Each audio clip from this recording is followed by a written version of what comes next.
नमस्कार, one India Hindi में आपका स्वागत है। संयुक्त किसान मोर्चा आगे के कदमों पर फैसला करने के लिए 27 नवंबर को एक और बैठक करेगा। रविवार को बैठक के बाद किसान नेता बलबीर सिंह राजेवाल ने आगे का प्लान बताया। राजेवाल ने कहा कि पूर्व निर्धारित कार्यक्रम पहले की तरह ही जारी रहेंगे।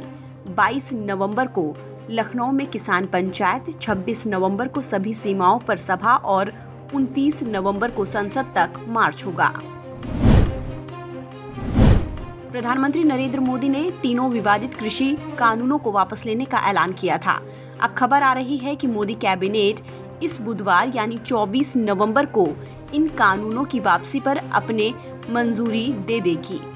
इसके बाद 29 नवंबर से शुरू हो रहे संसद के शीतकालीन सत्र की शुरुआत में ही कानून वापस लेने की संवैधानिक प्रक्रिया शुरू कर दी जाएगी। किसान आंदोलन के दौरान किसानों की मौत पर अब सियासत हो रही है। शिवसेना सांसद संजय राउत ने दावा किया कि 3 विवाद कृषि कानूनों के खिलाफ साल भर के विरोध के दौरान 700 से ज्यादा किसानों की मौत हो गई। संजय राउत ने मांग की कि मृतक के परिजनों को पीएम केयर्स फंड से वित्तीय सहायता दी जाए। रविवार को राजस्थान के नए मंत्रिमंडल का शपथ ग्रहण हो गया। राज्यपाल कलराज मिश्र ने नवनियुक्त मंत्रियों को राजभवन में शपथ दिलाई। 11 विधायकों ने कैबिनेट और 4 ने राज्य मंत्री के रूप में शपथ ली है। नए मंत्रिमंडल में 3 मंत्रियों को कैबिनेट रैंक में पदोन्नत किया गया है। शपथ लेने वाले में 5 विधायक पायलट गुट के शामिल हैं। इस बीच अशोक गहलोत ने कहा कि जिन्हें कैबिनेट में शामिल नहीं किया जा सका, उनकी अहमियत कम नहीं हुई है। उत्तर प्रदेश के मुख्यमंत्री योगी आदित्यनाथ ने रविवार को प्रधानमंत्री नरेंद्र मोदी के साथ एक तस्वीर शेयर की। इस तस्वीर में पीएम मोदी सीएम योगी के कंधे पर हाथ रखकर चलते दिखाई दे रहे हैं। इस तस्वीर के साथ सीएम योगी ने एक कविता भी लिखी है, जिसकी लाइन है, हम निकल पड़े हैं प्रण करके, अपना तन मन अर्पण करके, जिद है एक सूर्य उगाना है, अंबर से ऊंचा जाना है, एक भारत नया बनाना है। उत्तर प्रदेश विधानसभा चुनाव को लेकर एआईएमआईएम के अध्यक्ष असदुद्दीन ओवैसी ने रविवार को बड़ा ऐलान किया। ओवैसी ने कहा कि हमारी पार्टी ने 100 सीटों पर चुनाव लड़ने का फैसला किया है। हम 1-2 और पार्टियों के साथ बातचीत कर रहे हैं और समय बताएगा कि हमारा गठबंधन होता है या नहीं, लेकिन हम चुनाव जीतने की स्थिति में हैं। भारतीय जनता पार्टी के अध्यक्ष जेपी नड्डा ने अपनी टीम में महाराष्ट्र के पूर्व मंत्री और वरिष्ठ नेता विनोद तावड़े को महासचिव नियुक्त किया है।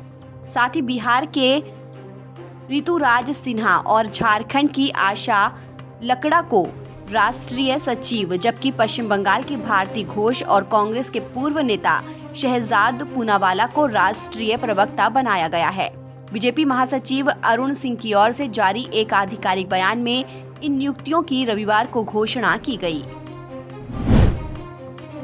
आम आदमी पार्टी के राष्ट्रीय संयोजक अरविंद केजरीवाल सोमवार को उत्तराखंड के दौरे पर पहुंचे। केजरीवाल ने यहां ऑटो टैक्सी ड्राइवर्स के साथ संवाद किया। इस दौरान दिल्ली के सीएम ने सभी से अपील की कि वो अगले चुनाव में आपकी सरकार बनाने में सहयोग करें।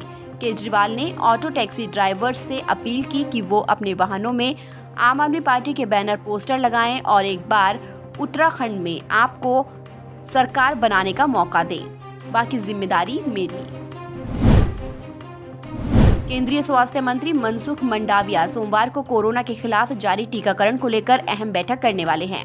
इसमें मणिपुर, मेघालय, नागालैंड और पुदुचेरी में टीकाकरण की प्रगति और योजना की समीक्षा की जाएगी।